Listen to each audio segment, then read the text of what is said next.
Legislator from Washington, Ms. Jayapal, for 5 minutes. Thank you, Mr. Chairman, for this very important hearing. And my colleagues, we do have an agenda. It's to fight for Americans to be able to have choice, for consumers to be able to shop at local grocery stores, to stop the consolidation of industries where that consolidation results in higher prices. That is the agenda that I think we are very focused on. And in many situations, it is actually a bipartisan agenda as well. And I appreciate that. Amidst the new pandemic wave, the American food supply chain is hemorrhaging. Products are disappearing from shelves or listed for far higher prices. Essential workers are subject to massive COVID outbreaks and unhygienic conditions. And in contrast, dominant food suppliers like Tyson Foods have record profits and CEO pay. In fact, just a few months ago, my home state, Washington, our state's attorney general sued Tyson Foods, Inc., Pilgrim's Pride Corp., and a number of other big chicken producers for conspiring to inflate and manipulate prices, rig contract bids, and coordinate supply reductions to boost profits. As AG Ferguson said, if you've eaten chicken in the last decade, this conspiracy touched your wallet and cost middle-class and low-income Washington families more money to put food on their table. The unprecedented consolidation of these companies in the food supply chain has driven out competitors and has ignored poor working conditions and increased consumer prices. As dominant food suppliers consolidate, profits normally funneled into local communities get siphoned out to Wall Street. For example, in the last 2 decades, Tyson and many others have acquired dozens of smaller firms. Mr. Maxwell, as an economist and co-founder of Farm Action, how has market consolidation in the supply chain impacted the profits of local farmers? Concentration has stripped the farmer of the market. The fact is, the market is dead. We're not here today to talk about government intervention into competitive markets. Farm Action is here today to talk about government safeguards in markets that have no competition. That is the reality that the farmer faces. 1 or 2 buyers for their cattle. They're competing directly head on with their buyer.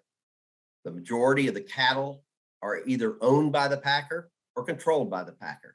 And that's the same person that the farmer, the cattle producer, has to sell their livestock to. They simply, the packer just simply slows down its purchasing in the marketplace, lowering the price the farmer gets and put the money in their pocket. It's that way in every sector. America's farmers farm dependent upon government subsidies, and they're being driven out of business by the concentration of power. Thank you. They're losing their businesses and they're losing their rural communities. It's a hollowing out of America. Thank you very much. Access to essential items has been particularly difficult during the COVID-19 pandemic, and there have been extensive outbreaks at places like Tyson Foods in my home state of Washington that resulted in plant shutdowns and even deaths. Ms. Johnson, as a food sustainability expert, can you discuss how the pandemic worsened the working conditions in the consolidated food industry? Thank you for the question, Congresswoman. Yes, and COVID has created a set of risks in the workplace that we're all trying to understand how to deal with.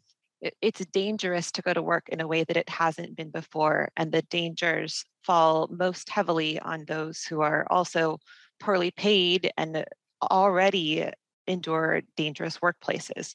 Meatpacking in particular is an extremely dangerous profession with very high turnover and a vulnerable workforce. So we're layering on top of existing risks another challenge. And I've heard that this idea that people don't want to go to work coming up as if it's a preference. People are afraid to go to work, and they are trying to protect themselves and their families while also trying to afford food and meet their basic needs. The pandemic has shed light on dynamics that were already there, that have really been there since the beginning of the United States and our food system, and its premise of relying on exploitative labor practices. And so what we have now is an opportunity. It's not opportunistic in a exploitative sense, but it's opportunistic in that we can see what's before us. And this is an opportunity to make change and remedy the unsafe working conditions that so many people endure. Thank you so much. My time has expired, but I am really excited that we're having this hearing, Mr. Chairman, and I think it's important for the American consumer that we fight for consumers and small businesses across the country. Thank you so much. I yield back. Thank you. The gentlelady yields back. I now recognize the gentlelady from Minnesota, Ms.